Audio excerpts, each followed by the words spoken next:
Breaking. Shocking mystery of Natalee Holloway solved with what's been found. Here's what happened. Dave Holloway, the father of Natalee Holloway, the American teenager who disappeared in Aruba over 12 years ago, revealed on a new documentary TV show being aired on the Oxygen network that he and a private investigator, T.J. Ward, recently discovered human remains behind a house on the island.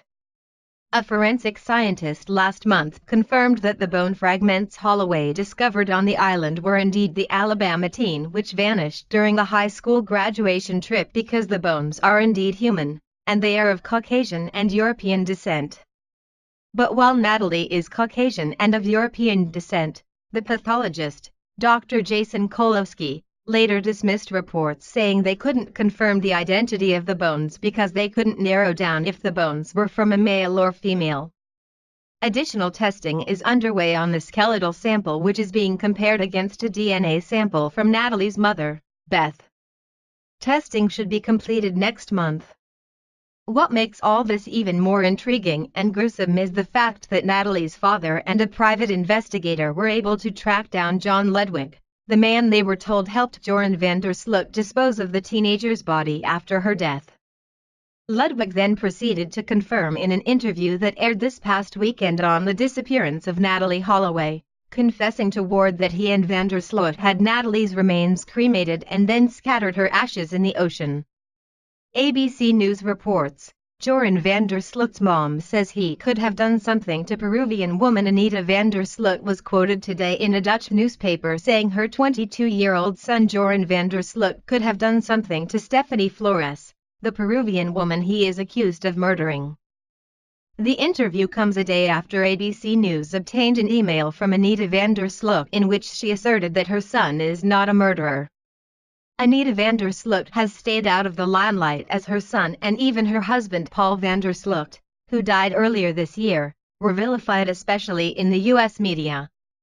In the email obtained exclusively by ABC News, she said she would never talk to the U.S. media because of how he was portrayed, but she gave an extensive interview to The Telegraph in which she admitted she thought the family made a mistake by not getting Joran psychiatric help after his arrest in the Natalee Holloway case. He lied so much that we became desperate. He said to me too, "Mom, I sometimes don't know anymore if something is a lie or the truth," the paper quoted her as saying. Joran is sick in his head, but he didn't want any help. She indicated that she feared that the pressures created by being the prime suspect in the death of Alabama teen Natalee Holloway 5 years ago in Aruba may have caused her son to snap. "I now believe that Joran may indeed have done something to Stephanie in Peru. Maybe in a burst of anger? I don't know," she said, according to the newspaper. "I think it is intensely sad that that businessman Flores has lost his daughter, and I my son. That's how it feels." Flores' body was found 5 years to the day after Holloway went missing, and she said that coincidence couldn't help but make an impact on her. Exactly 5 years after Natalee's disappearance? The Holloways were busy with him. That businessman Flores held a press conference and only spoke about Natalee. But it was about his own daughter, she said. "Sometimes I just don't know. I follow everything. But I have to keep distance to save myself now." And she said she thinks it is time to let Joran go. She said she spoke to him on the telephone the day before he was arrested attempting to flee Peru for Chile, as police searched for him in the death of the young woman Stephanie Flores in his Lima hotel room. "I said, Joran, you're being searched for, internationally. A girl is dead." "Where are you?" she said, according to the newspaper. He sounded frightened. "A girl dead." Then he fell silent for a moment and said, "It's not Stephanie, is it?" "No, not Stephanie." I told him he had to turn himself in. If only he had listened to his mother. Then this never would have happened. If he hadn't been so hounded, maybe not either. It's, if, but if he killed Stephanie, then he will have to carry the burden of that, she said. "I will not visit him in his cell, I cannot embrace him. But he should get a fair trial. He is psychologically disturbed. That has to count for something, right? Whatever happened to Flores in that Lima hotel room last month? She told the Dutch newspaper she has never wavered in her belief that her son did not kill Holloway. I believed Joran. Despite his many lies. I felt that he didn't have anything to do with the disappearance of Natalee Holloway in 2005, she said. He had left her on the beach. I still believe that. She described her son as a loving boy, but said that something happened to him as he grew up. He was a sweet kid, who loved animals and his grandma. Happy, open, she said.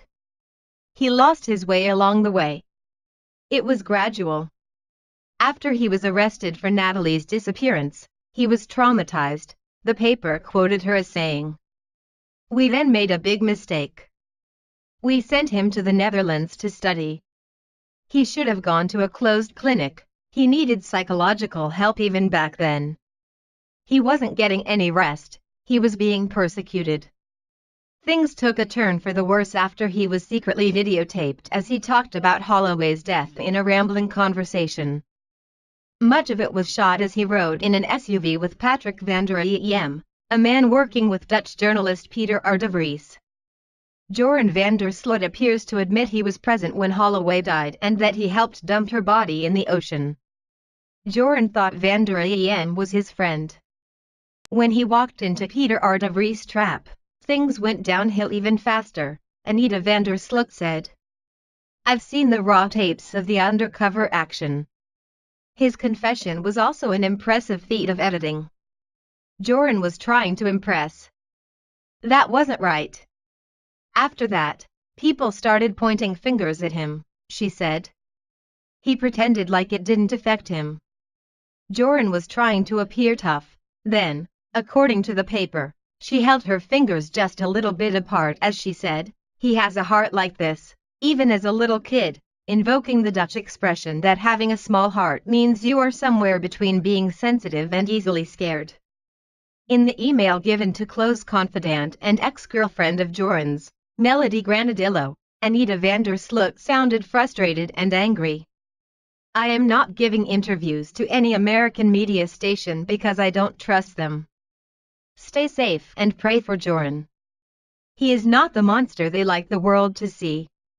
He is traumatized, depressed and has an addiction. He is not a murderer. It stinks and feels like a big trap set up for him, the email said. ABC News' Chris Cuomo sat down exclusively to talk to Granadillo about the man she knew in an interview that aired Friday on 20/20. Granadillo, 23, met van der Sloot when she was 16 and their teenage love affair blossomed. It was real, Granadillo told Cuomo. We liked looking into each other's eyes. In a diary that she and van der Sloot kept together, Melody has saved poetry and emails he sent to her.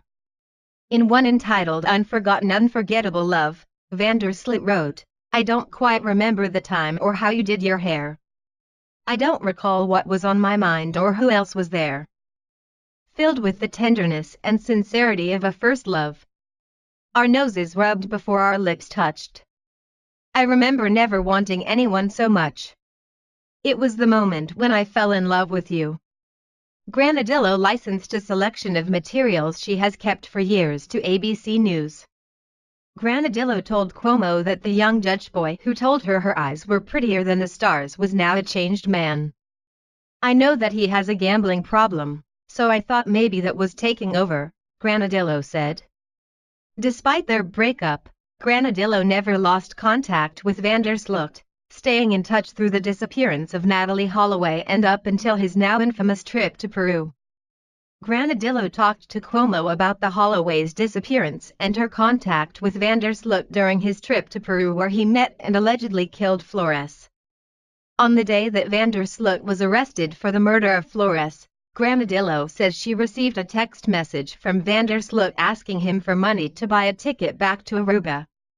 In the text message van der Sloot reportedly wrote, I have some cash with me still, so I am fine. Just lost the bank card and the ticket back today is 520. I would have liked to be able to be back today but can't do anything about it. So much bad luck sometimes. Vanderslut's text messages stopped as Granadillo heard about the murder of Flores. I did feel guilty, Granadillo said. Maybe if I had stayed in his life, nothing would have happened. Natalee disappeared in 2005 while on a graduation trip with friends. The 18-year-old was last seen outside a bar with Joran Vandersloot, who was raised in Aruba. Vandersloot's father Paul, who is now deceased, had political pull in the island. Joran has never been charged in Natalee's disappearance, but he is currently serving time for killing a Peruvian student, Stephanie Flores. Please share if you want to learn what happened to Natalee Holloway.